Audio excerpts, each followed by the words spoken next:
अस्सलाम वालेकुम दोस्तों, क्या हाल है? ठीक हो? सेट खरीत। अज की वीडियो खास कर उन्हें जिमीदार सरदारें वास्ते वे, उन्हें गोदियां वास्ते वे जिन्हें अपने मुजाहिरें के उत्ते हठाएं के उत्ते मैनेजर रखे हुए हैं।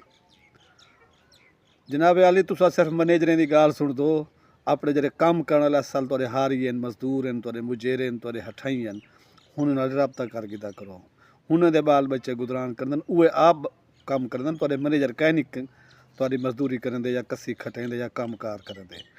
मैनेजर तुसा ते सिर्फ गोदियो तो कुछ एहसास है, मैनेजरें को टक्के का एहसास ही कहने होंदा।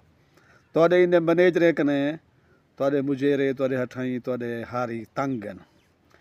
मेरा एक चाचा होंदा, अल्लाह से उनको बाइस नसीब करे, वो हर साल एक दफ़ा अपने मैनेजरें का सॉफ्टवेयर अपडेट करेंदा हा। जेह्ड़े मेरे नाल दे रिश्तेदार हमसाए उन्होंने को पता ही मैं जांदा हा पिया। वो अपने हवेली का दरवाजा जा करेंदा बंद पै ठकदा, भला वो दरवाजा एक रख खज्जी की लकड़ गिंदा चा, भला इन्हें मैनेजरें की सॉफ्टवेयर अपडेट करेंदा हा।